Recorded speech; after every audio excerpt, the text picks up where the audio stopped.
So today I'm here with Rachel Curran, who is an embodiment coach for women in leadership roles.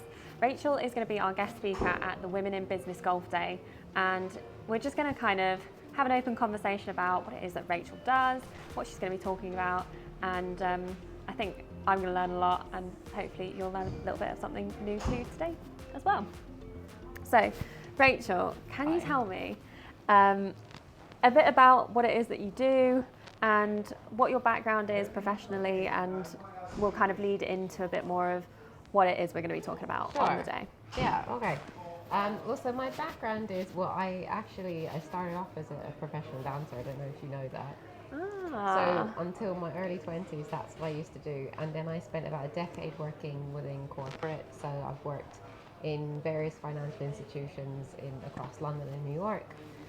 But long story short, it was just not what lit me up. It was not my passion. And knowing what it was like to dance and be really passionate about what I did, I wanted to do something that really mattered to me and that I felt delivered, like had a purpose. And when I looked at what I really cared about, I've always loved people. I'm fascinated by how humans tick and how we work and how we change. And so about 6 years ago, I delved into the coaching world and started my own company, did all my training and all those kind of things.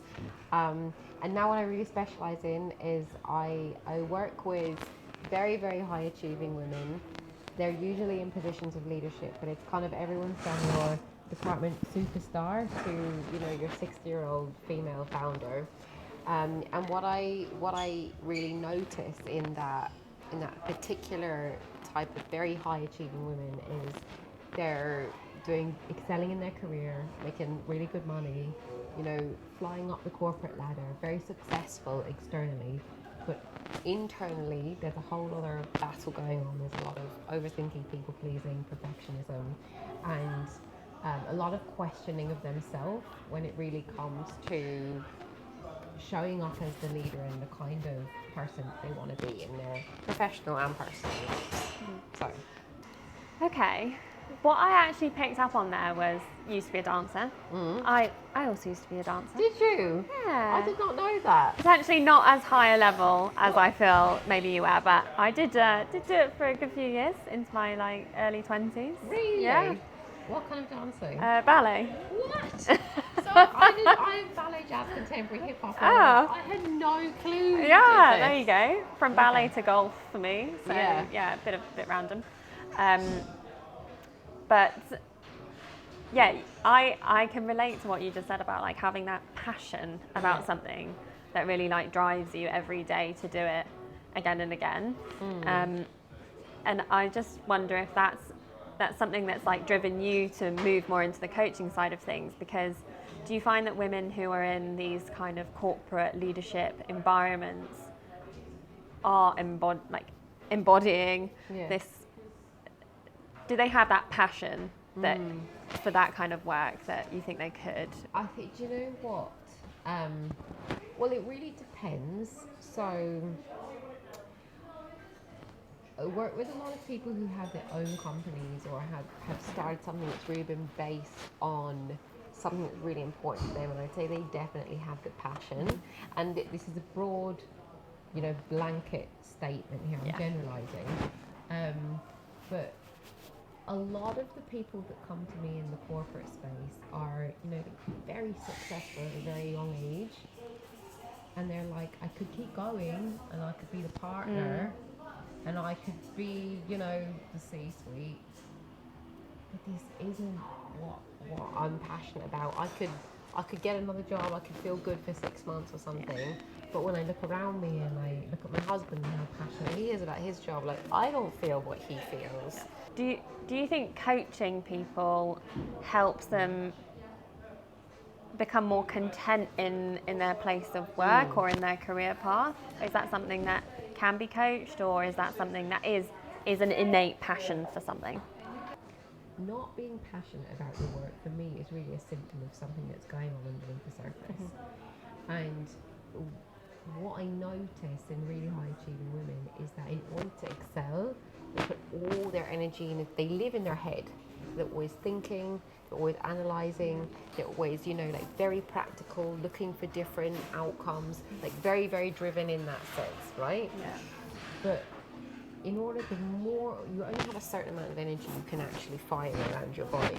So if you're firing all that energy up into your head, you're not connected to anything that's happening underneath your neck, which is where your intuition lies, which is where your passion lies, which is where your self-trust lives, where your self-worth lives. And so what I really see in high achieving women is the amount that they use their brain in order to succeed in a very masculine type of way disconnects them from their true power, which is inside their body. Mm-hmm. So is that kind of the type of coaching that you would say you do? Is about finding that balance between living or leading with your mind and your body in balance? Yeah, it's about learning how to bring your body into the equation. Okay. So when you try to lead your life or your career or whatever it is with just your head, so your head is designed to find problems. Like it's logical, it's rational, it wants to find a problem for every solution, right? Fix it. Yeah. Something needs to be fixed. So your brain is kind of designed to keep you safe, but your body, your intuition is designed to help you grow. And really, like, we're spiritual beings having a human experience, and we're at our happiest when we're growing. What's your kind of method in getting women to adapt to them and start embodying it more? So what I see in the more high achieving woman is, I'm generalizing, but the more high achieving woman is, the more disconnected she is from herself and the more she lives in her head. So, there's like lots of things that I use, but I use something called somatics, which is really, it's a type of therapy that you use where you work with your body and your mind. So what I do is did you know that your body has its own language? What do you mean in like the way that I move and I sit like your and brain so your brain has a language, so like you think, right? So like if you think like tomorrow I have to do X, Y, Z or right, your body has its whole other language, like communication system. Okay. Right? It communicates through sensation. Yeah. But we sort of forget this as humans. So what I do is I teach women this whole other language of their body, language of sensation, which is how your intuition speaks to you, which is how your passion speaks to you, which is how kind of like the truth of who you are speaks to you. Yeah. So the more that you actually know how to listen and interpret what's happening inside your body, the more that you can really lead with your heart and lead with your gut and really, really develop this core self-trust so that you don't always need to be in your head. But you can go there when you need to for like logical, rational reasons. Well, we need to use it all, right? Yeah. So if you're only ever using your head, like you're only using a very small, what's that? I don't know what your head makes up of your body, but 10% of your whole body, when actually there's a whole lot of energy that is not being used. There's like a buffet of information, but we're like, what will I do? What will I do? Yeah. Is this a relationship I want to be in or not? Is this what career do I want? Like, we try to like figure it all out from here. Yeah. And it's like that's how you end up in so many loops. And am I making the right decision? And what am I doing? And did I make the wrong decision? And should I have said that? Shouldn't I have said that? But it's when you actually can communicate with this down here, that dissolves. Yeah. That's a lot of the work that I do, and that's really embodiment coaching. Sounds like it's quite a stress relief. I already feel just listening to you, like if I could get more out of my head, then I'd probably feel a little bit more at ease in general.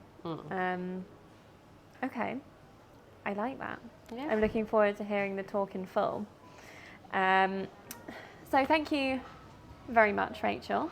It's been so interesting and thought-provoking, and I'm going to go away and have a self-reflection of my own. But we're going to have you back on the 8th of September at Moor Park to talk about that in more detail, and also put a mirror in front of it and explain how it maybe relates to golf environments. So if some of you are listening to from a sort of more golfing perspective and how you can apply all of it, Rachel will go into more depth on that. But thank you very much. And if you want to get in touch with Rachel, I'll put her contact details in our video description. Thank you. Thank you. Yeah.